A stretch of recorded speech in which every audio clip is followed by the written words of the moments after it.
4 years after my mom's death, I came home to reclaim the house she left me, only to find my estranged father and his new family living there, their lies rooted deep. What started as a promise to look after things turned into betrayal, manipulation, and a fight for my mother's legacy. I'm Lila Thompson, and this is the story of how I uncovered the truth, faced my past, and took back what's mine. Welcome to a tale of grief, courage, and redemption. My name is Lila Thompson, and I was 23 when I stepped off the bus in Willow Creek, the small town where I'd grown up, clutching nothing but a duffel bag and a worn-out letter from my mother's will. The air smelled like damp earth and pine, a scent that used to mean home until it didn't. I'd been gone 4 years, chasing a degree at a college 6 states away, trying to outrun the grief that had swallowed me whole after Mom died. Now I was back, and the house on Maple Lane, the one she'd left me, was waiting. Or so I thought. The walk from the bus stop was quiet, save for the crunch of gravel under my boots. I'd pictured this moment 100 times, unlocking the front door, stepping into the living room where Mom's old records still sat by the turntable, breathing in the peace of a place that was mine.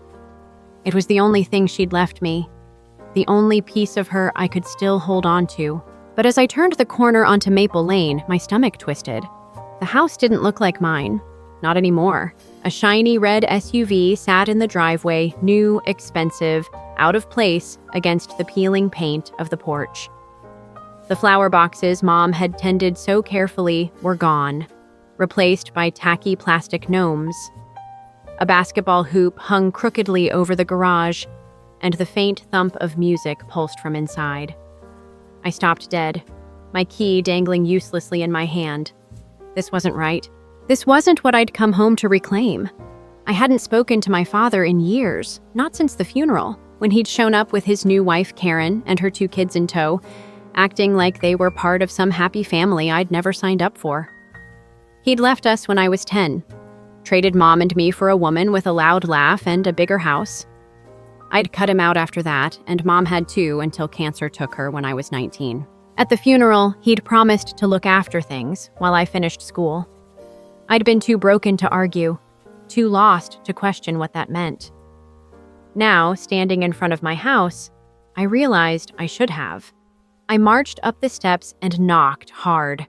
The music stopped, and after a moment, the door swung open. There he was. Dad, older now, gray creeping into his hair, wearing a plaid shirt that looked like it belonged on a lumberjack, not the man who'd once sold used cars for a living. His eyes widened, then softened with a smile that didn't reach them. "Lila," he said, like it was a surprise but not a shock. "You're home." "This is my house," I said, my voice sharper than I'd meant it to be. "What are you doing here?"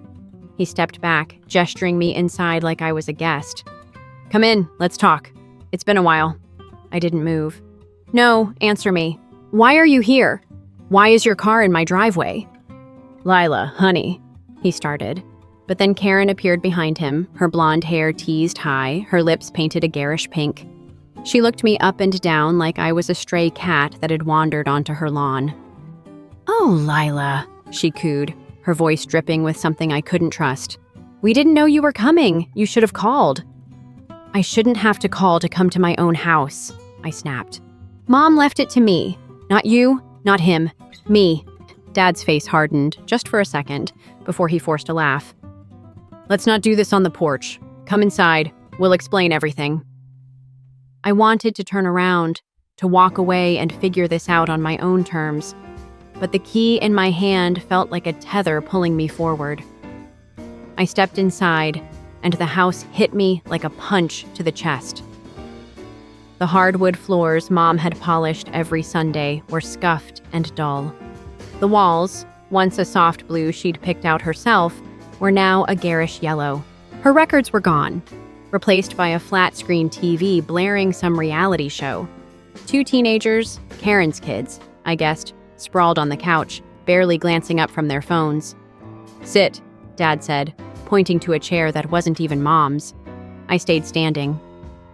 Explain, I said. Now. He sighed, running a hand through his hair. After your mom passed, the house was empty. You were off at school, and it didn't make sense to let it sit here falling apart. So we moved in, me, Karen, the kids, just to keep it going, you know? For you. For me? I laughed, bitter and loud. You didn't ask me. You didn't call. You just took it. We tried to reach you, Karen cut in, her tone too smooth. You never answered. We figured you didn't care. I stared at her, my pulse hammering. I cared. I cared about every inch of this place. It's all I have left of her. Lila, Dad said, stepping closer. We've been paying the bills, keeping it up. It's still yours, legally. We're just living here, temporarily. Legally? I echoed. What does that even mean? Why are you still here if it's mine? He didn't answer right away, and that silence said more than his words ever could. Karen shifted, her smile tightening, and I knew in my bones that this wasn't temporary. They weren't just squatting. There was something else, something they weren't telling me. Look, Dad said finally. It's late. Stay the night. We'll sort this out tomorrow. I didn't want to stay. Every part of me screamed to leave, to find a motel or a friend's couch, but I needed answers. I needed to know what they'd done to Mom's house to her memory. So I nodded, jaw tight, and followed him upstairs to my old room. It wasn't my room anymore. The walls were plastered with posters of bands I'd never heard of, and a twin bed with a neon green comforter sat where my old one used to be. Troy's room now, Dad said, like it was nothing. You can take the guest room. Troy, Karen's son, sleeping in my bed, in my house. I didn't say a word, just turned and walked to the guest room, a cramped space with a futon and a broken lamp. I dropped my bag, locked the door, and sat on the edge of the futon, staring at the key in my hand. This was my house, my mother's house, and they'd taken it from me. That night, I didn't sleep. I listened to the creaks of the floorboards, the muffled voices downstairs, the life that had grown here without me. And I decided something. I wasn't leaving, not until I knew the truth, not until I took it all back. The next morning, I woke to the smell of bacon and the sound of Karen's laughter drifting up the stairs. It was jarring, too normal, too domestic for a house that felt like a battlefield. I lay there on the lumpy futon, staring at the ceiling, replaying last night's conversation. Dad's vague excuses, Karen's slippery smile, the way they'd acted like I was the intruder. Something was wrong, and I wasn't going to sit through a family breakfast pretending it wasn't. I pulled on my jeans and a faded sweatshirt, grabbed my bag, and headed downstairs. The kitchen was a scene out of a sitcom I hadn't auditioned for. Dad flipping pancakes, Karen pouring orange juice, her kids Troy and a girl I assumed was his sister scrolling on their phones at the table. They all froze when I walked in, like I'd interrupted a rehearsal. Morning, Lila, Dad said, too cheerful. Hungry? No, I said, crossing my arms. I want to talk, now. Karen set the juice pitcher down with a little too much force. Can't it wait? We're just trying to have a nice morning.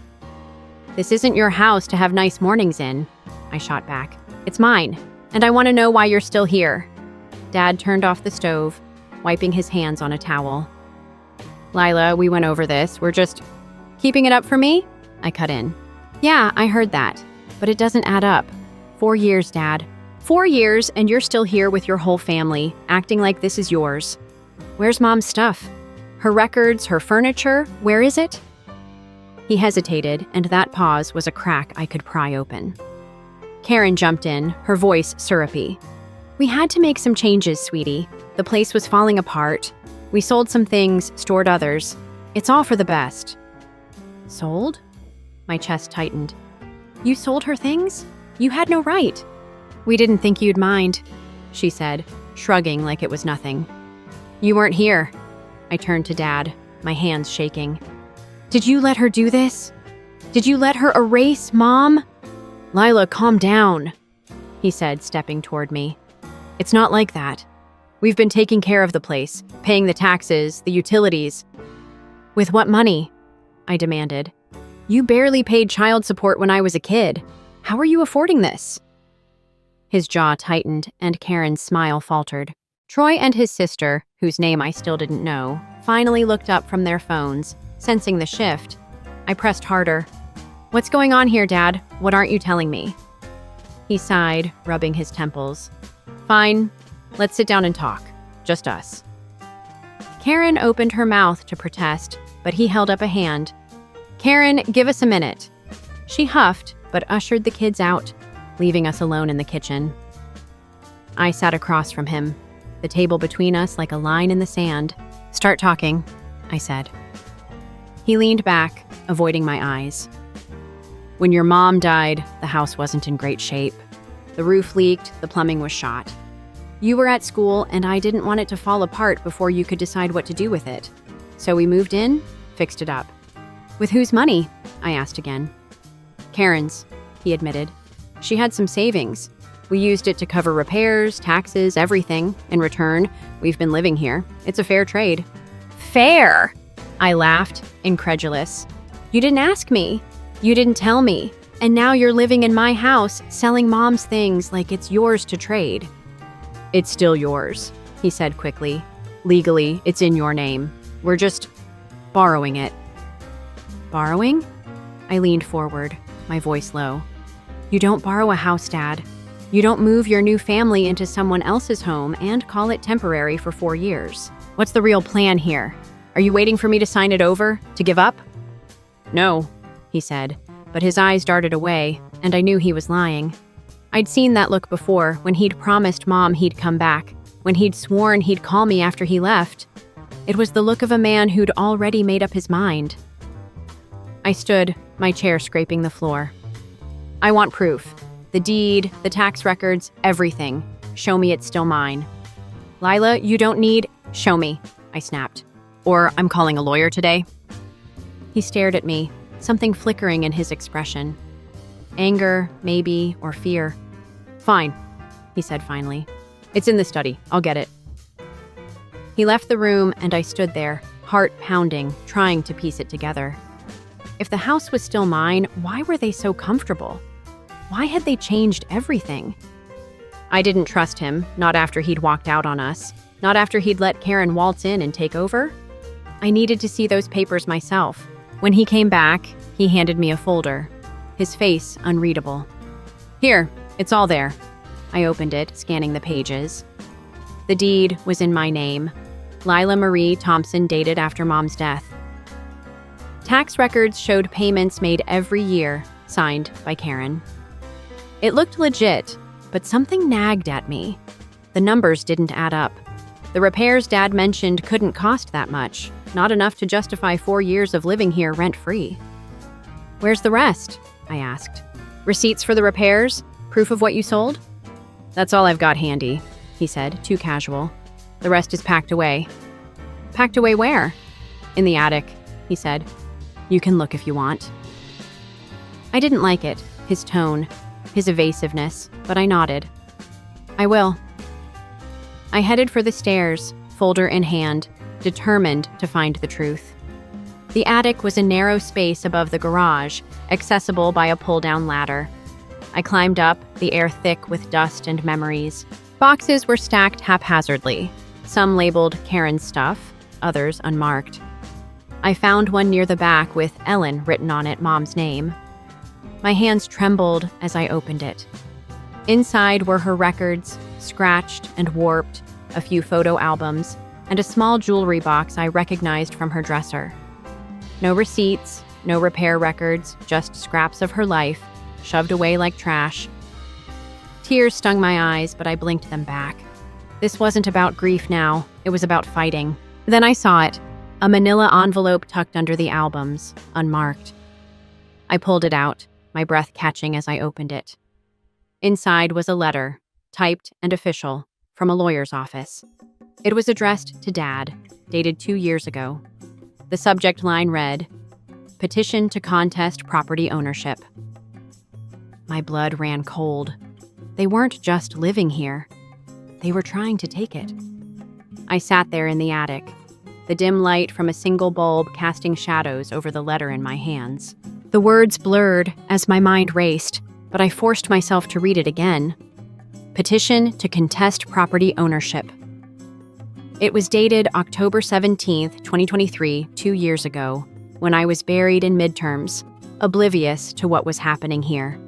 The letter outlined Dad's claim that Mom's will was unclear, that he'd invested significant funds into the house, that he deserved a share or all of it. My name was there too, listed as the current owner, the one he was challenging.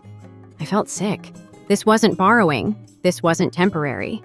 He'd been planning to steal it from me, to erase Mom's final gift and hand it to his new family. The lawyer's signature at the bottom was a name I didn't recognize, some small-town firm, probably cheap enough for Dad to afford. There was no follow-up, no court stamp, which meant he hadn't filed it yet. But the intent was clear. He'd been biding his time. Footsteps creaked on the ladder behind me. I shoved the letter back into the envelope and turned as Dad's head poked through the trapdoor. "Find what you needed?" he asked, his voice too steady. I clutched the envelope behind my back, forcing my face into a neutral mask. "Yeah, just some of Mom's stuff." He nodded, but his eyes lingered on me, searching. "Come down when you're ready. Lunch is on." I waited until he was gone before slipping the envelope into my sweatshirt. My heart hammered as I climbed down, every step a calculation. I couldn't confront him yet, not without a plan. He'd lie, twist it, make me the bad guy. I needed proof, leverage, something to stop him cold. Downstairs, the kitchen was loud again, Karen barking at Troy to put his phone away. The girl, whose name I'd learned was Sadie, whining about the food. I slipped past them to the guest room, locking the door behind me. I pulled out my phone and called the one person I could trust, Aunt June, Mom's older sister. She lived an hour away, a no-nonsense woman who'd never liked Dad. If anyone could help, it was her. She picked up on the second ring. "Lila? That you?" "Yeah," I said, keeping my voice low. "I need your help." "What's wrong?" Her tone sharpened. "You sound off." I told her everything coming home, finding Dad and Karen in the house, the missing furniture, the letter. She listened without interrupting, and when I finished, she let out a long, angry breath. "That son of a bitch. I knew he'd pull something like this." "What do I do?" I asked. "It's still mine, legally, but he's got this petition." "First, don't let him know you found it," she said. "He'll cover his tracks. Second, get a lawyer.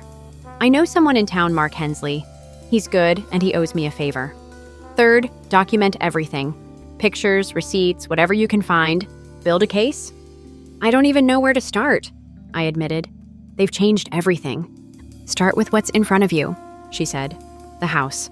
Look for anything they missed, bills, letters, anything that shows what they've been doing. And Lila, don't trust a word he says." I hung up, my resolve hardening. She was right. I couldn't just sit here and let them win. This was Mom's house, her legacy, and I'd fight for it with everything I had. Over the next few days, I played along.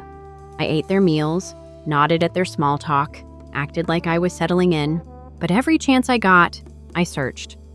The study was my first target. Dad's office, a cramped room off the living room with a desk and a filing cabinet.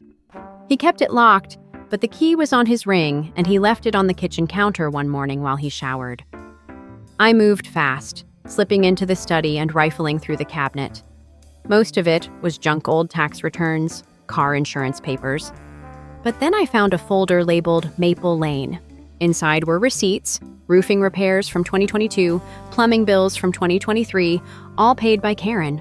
The totals were high thousands of dollars. But nothing outrageous. Then I saw it. A bank statement, tucked between the pages, showing monthly deposits into Dad's account. The source was listed as Property Management LLC. $500 a month, every month, for the past 2 years. My hand shook as I snapped photos with my phone. Property management? We didn't have tenants. Unless, I flipped back to the receipts, checking dates.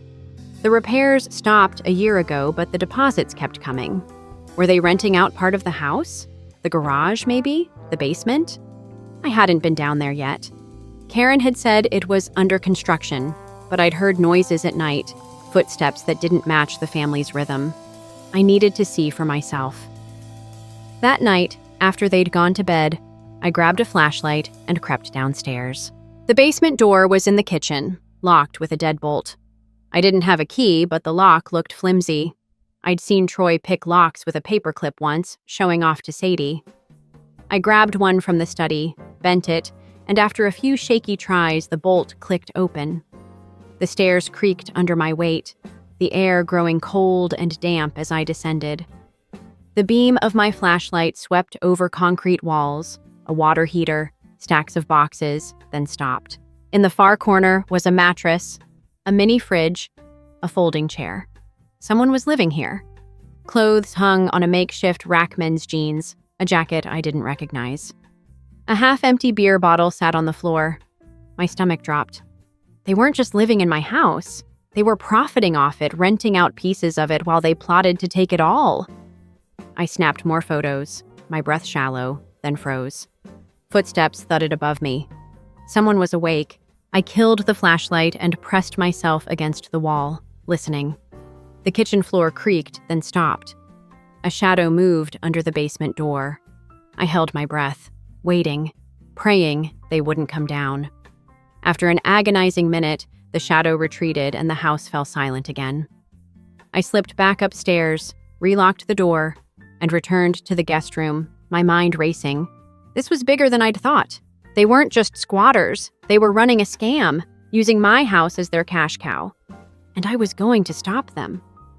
The next morning, I called Aunt June again. "I've got proof," I said. "They're renting out the basement. I have pictures, bank statements, everything." "Good girl," she said. "Bring it to me tomorrow. I'll set up a meeting with Mark. We're taking this bastard down." I hung up, a fire burning in my chest. For the first time since I'd come home, I felt strong, like Mom was with me, pushing me forward. This wasn't just about a house anymore. It was about justice. The next day, I packed my duffel bag with the essentials clothes, the folder from the study, the envelope from the attic, and my phone, now loaded with photos of the basement tenants' setup.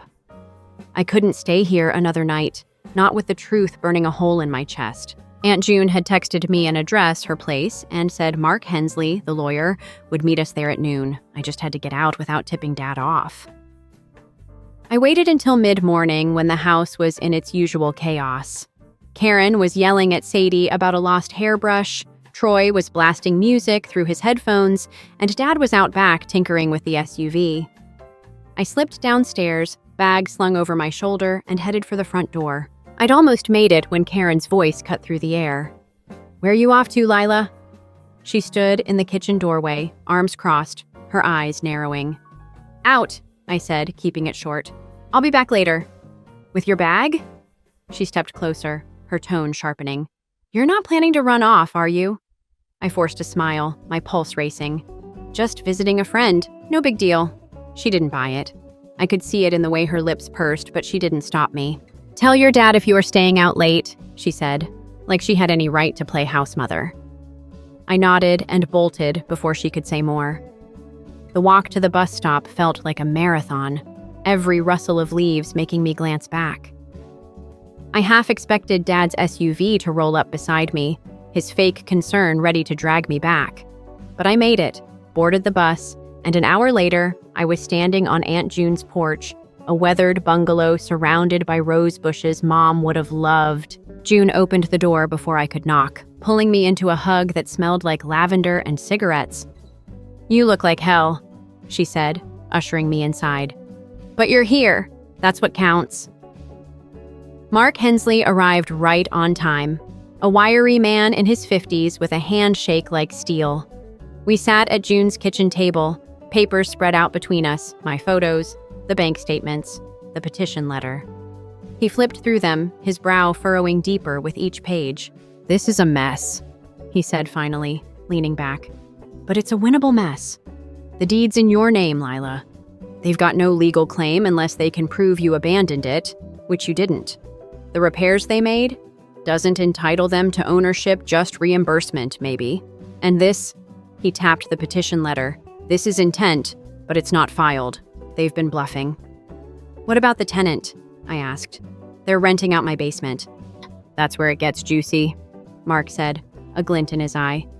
If they're collecting rent on your property without your consent, that's fraud. We can nail them on that alone.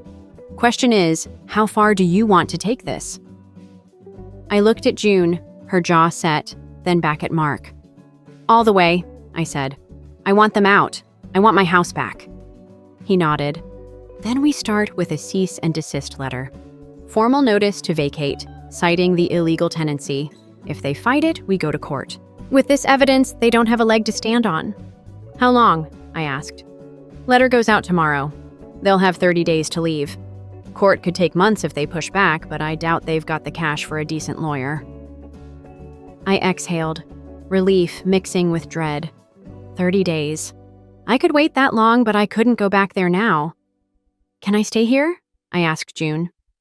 Damn right you can, she said, squeezing my shoulder. This is family, Lila. We stick together. Mark left with a promise to draft the letter, and I spent the afternoon unpacking in June's spare room, a cozy space with a quilt Mom had made years ago. It felt like a lifeline, a piece of her grounding me as I planned my next move. But that night, my phone buzzed with a text from Dad. Where are you? We need to talk. I stared at it, my thumb hovering over the keyboard. He knew I was gone. Karen must have told him. I typed back, with a friend, I'll call you later. No details, no weakness. I hit send and turned it off the phone. The next morning, Mark called. Letters sent, certified mail so they can't dodge it. You'll hear from them soon, brace yourself. He wasn't wrong. By noon, my phone lit up with Dad's number. I let it go to voicemail, my hands trembling as I listened. Lila, what the hell is this? A lawyer? You're kicking us out? After everything we've done for that house? Call me back now. The guilt trip was textbook, but I wasn't falling for it. I called Mark instead. He got the letter. He's mad. Good, Mark said. Let him stew. Don't engage until we're ready. But Dad didn't wait. That afternoon, his SUV roared into June's driveway. I watched from the window as he stormed up the walk, Karen trailing behind him, her face a mask of indignation. June met them at the door, arms crossed. You're not welcome here, she said, loud enough for me to hear. Get off my property. This is about Lila, Dad snapped. She's my daughter. I need to see her. She's an adult, June shot back. And she's done with your bullshit. Leave or I call the cops. I stepped out, my heart pounding, but my voice steady. You got the letter, Dad. You've got 30 days. That's it. His face twisted, anger, shock, something like hurt. You're serious? You'd do this to your own family? You're not my family, I said, the words cutting deeper than I'd expected. You stopped being that when you left us, when you tried to take what Mom gave me. Lila, we fixed that house, Karen interjected, stepping forward. We put our money into it. And made money off it, I cut in. I know about the tenant. I have proof. You've been lying to me from the start. Dad's mouth opened, then closed. Karen's eyes widened, and for the first time she looked scared. You don't understand, Dad said finally. We needed that money. Things have been tight. Then get a job, I said. Not my house, not my problem. June stepped between us. You heard her. Go. Dad stared at me, a stranger in a plaid shirt, then turned and walked back to the car. Karen followed, muttering under her breath. As they drove off, I felt a weight lift and another settle in its place. This wasn't over. They'd fight or they'd slink away, but either way, I'd won this round. Back inside, June hugged me again. Proud of you, kid. Your mom would be too. I nodded, tears prickling my eyes. I just want our house back. I want it to feel like hers again. It will, June said. We'll make it right. The 30 days crawled by, each one a test of my patience and resolve. Dad called twice more, leaving voicemails that swung between pleading and accusing. Lila, we can work this out, followed by, you're tearing this family apart. I didn't call back. Karen texted once a curt, "You'll regret this," which I saved for Mark just in case. Troy and Sadie stayed silent, their absence a reminder of how little I'd ever mattered to them. I spent the time at Aunt June's, helping her prune the roses and poring over Mark's updates. He'd filed a restraining order after Dad's driveway stunt, and the tenant, a scruffy guy named Mike, had vanished from the basement after a stern letter from Mark's firm. On day 29, Mark called. "They're out," he said. "Drove by this morning, SUV's gone, windows dark. I'll meet you there tomorrow to check it out." I barely slept that night, my mind racing with what I'd find. Would they trash the place out of spite? Leave it bare? When morning came, I rode with June to Maple Lane, Mark's pickup already in the driveway. The house looked eerily still, the gnomes gone, the basketball hoop dangling by a single bolt. My key trembled in my hand as I unlocked the door. Inside, it was worse than I'd imagined, and better, in a strange way. The living room was empty, the TV gone, the yellow paint chipped where they'd yanked furniture out. The kitchen smelled faintly of bleach, the counters bare except for a cracked mug Mom had once loved. Upstairs, my old room was stripped to the studs, Troy's posters torn down, leaving pockmarks in the walls. The guest room futon was missing, the study's filing cabinet emptied. They'd taken everything they could carry, but they'd left the house. "They didn't fight it," Mark said, inspecting the basement door. "Guess they knew they'd lose." June snorted. "Or they couldn't afford to try." I wandered to the attic, the one place I hadn't checked since that first night. The boxes were still there, Mom's records, the photo albums, the jewelry box. They hadn't bothered with her things, too worthless to them, too priceless to me. I carried them downstairs, my arms full of her memory, and set them by the window where she used to sit. "What now?" June asked, leaning against the wall. "I fix it," I said, my voice steady. "Make it hers again, then mine." Mark nodded. "Legally, it's yours free and clear. I'll file a final report, but you're good. If they come back, call me." They didn't come back. Days turned to weeks, and I moved in, sleeping on an air mattress in the living room while I scrubbed away their traces. June helped me repaint soft blue for the walls, like Mom's old choice. I sanded the floors by hand, my knees aching, until they gleamed again. A thrift store turntable replaced the TV, and Mom's records spun once more, scratchy jazz filling the silence. I hung her photos, framed her quilt, set the cracked mug on the counter as a quiet rebellion. Money was tight, college loans loomed, and I'd taken a part-time job at the local library. But I didn't care. This was home. Not just a house, but a piece of her I'd fought for. One night, as rain tapped the roof, I found a letter in the jewelry box, tucked under a velvet lining, Mom's handwriting, faded but clear. "Lila, my brave girl, whatever happens, this is yours. Hold on to it. Love, Mom." I cried then, not from grief, but from something fiercer, pride, maybe, or relief. She'd known I'd need to fight. She'd trusted me to win. A month later, I got a call from an unknown number. I almost ignored it, but curiosity won. "Hello? Lila?" Dad's voice, softer than I'd ever heard it. I wanted to say I'm sorry." I gripped the phone, my throat tight. "For what?" "For everything," he said. "Leaving you and your mom, taking the house. I thought I was doing right by you, fixing it up, but I messed up. Karen pushed, and I went along." I waited, letting his words hang. Part of me wanted to forgive him, to bridge the gap he'd burned, but I couldn't, not yet. "You tried to take it from me," I said. "That's not fixing anything." "I know," he said, his voice breaking. "I won't fight you. It's yours. I just hope." "Maybe one day you'll let me back in." "Maybe," I said and hung up. It wasn't closure, not fully, but it was enough for now. That spring, I planted flower boxes, petunias like Mom's, their color bright against the fresh paint. June came over Sundays, and we'd sit on the porch, sipping tea, talking about nothing and everything.